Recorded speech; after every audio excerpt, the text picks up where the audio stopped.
Hello, everybody, and welcome to the EcoInvestment update for Monday, March 2nd, 2020.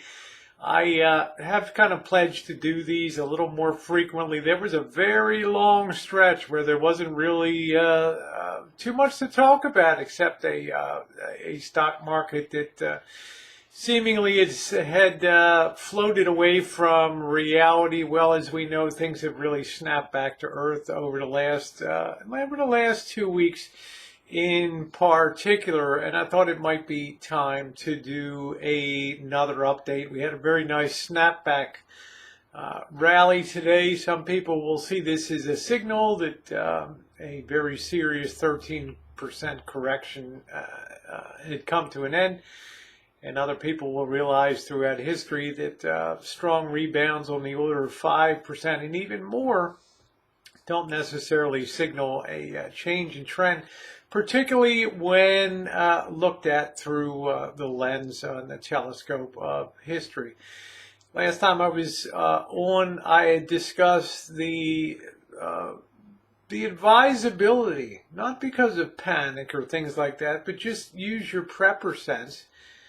Did people gather things like a nice supply of water? They get things like simple packaged ramen noodles, saltine crackers, shelf goods, beans, things that they can keep at home that could keep them in a quarantine safe situation for up to maybe a month or 45 days.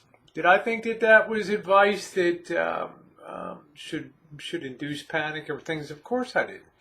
I think it just makes good sense to always be able to sustain yourself. You never really know if earthquake or tornado or some other calamity comes. You can see it through. You won't be struggling, going around begging or trying to make your way to some type of government food distribution center. It's a time to take care of yourself. And now today we see that supermarket shelves are being emptied. It's a very predictable event, and it's an event that's caused a lot of panic amongst people, and it's just human nature to wait till the last minute and grab, because we have a lot of faith vested in government, and that's what I want to talk about today. You know, up until the Great Depression of the late 1929 through really 1939.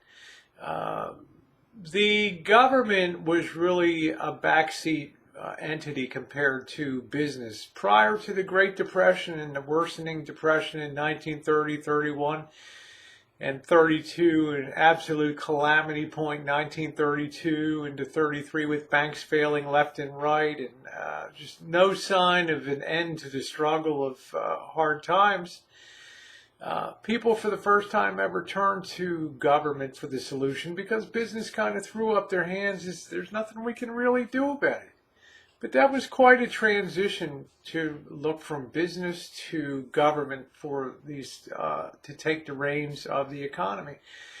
It was a huge, huge transition, and as a result, we had the birth of socialism, all the ABC programs of the Great Depression, the make work, the relief, the introduction of the dole, and things that reached their zenith in the 1960s with the Johnson's Great Society, and then today the tremendous expansion of government benefits and everything from welfare to food stamps to medicine. The government is in every single aspect of our lives, and it's been costly. It's the exact counterpoint of, I believe, the point that was reached in 1932 when business has exhausted itself, and now I think we could be at the point where government is exhausting itself. We're in a very precarious situation when it comes to dealing with any kind of emergency that comes up on a financial sort of basis. We have record low interest rates, about 1% for a 10-year note to the U.S. government. It's almost unthinkable to have that rates that low. And if we do slow down, if the economy does slow down, as obviously it's looking like it's going to, given the tremendous contraction in China and the ripple effects that will be felt like that, what can the government do at this point to stimulate an economy. And it brings us to the heart of the whole, this whole video today. When interest rates have been cut so far to the bone, when we talk about what people talk about, well, I guess the Fed's going to have to cut interest rates to stimulate the economy. Really?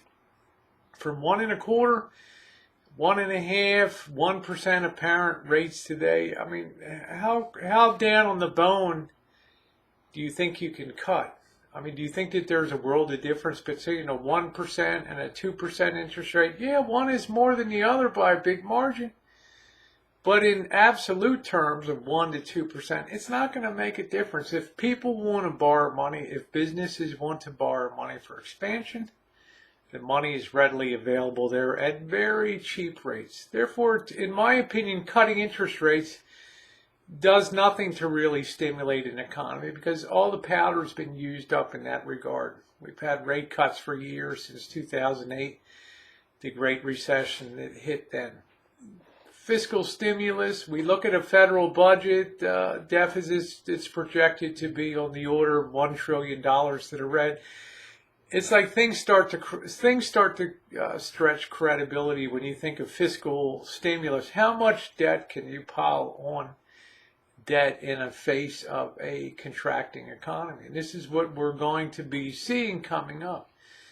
States that have pensions that are out of whack and pension obligations, they also need to borrow heavily too. But what about credit ratings and things like that? In other words, there's some bad things going on that the government may finally have reached a point where it's unable to effectively control or help things turn around, and that's going to be an unprecedented situation in history. In the meantime, how far will a rebound take place? Well, the initial decline was pretty sharp here, so it's of course we would expect some type of bounce back in the short term. But it's going to be very interesting to see what happens. We have coronavirus cases popping up all over the map. We have cases right here in Sonoma County now. Yeah, it's a cause for concern. And yeah, this looks like it's going to be a doozy here. So stay tuned. Keep your powder dry. And if you haven't picked up a few things yet at the store, do a few things. Not in panic mode. Just make sure you have the peace of mind that if you don't have to leave your house or you don't want to leave your house, that you don't have to. Okay?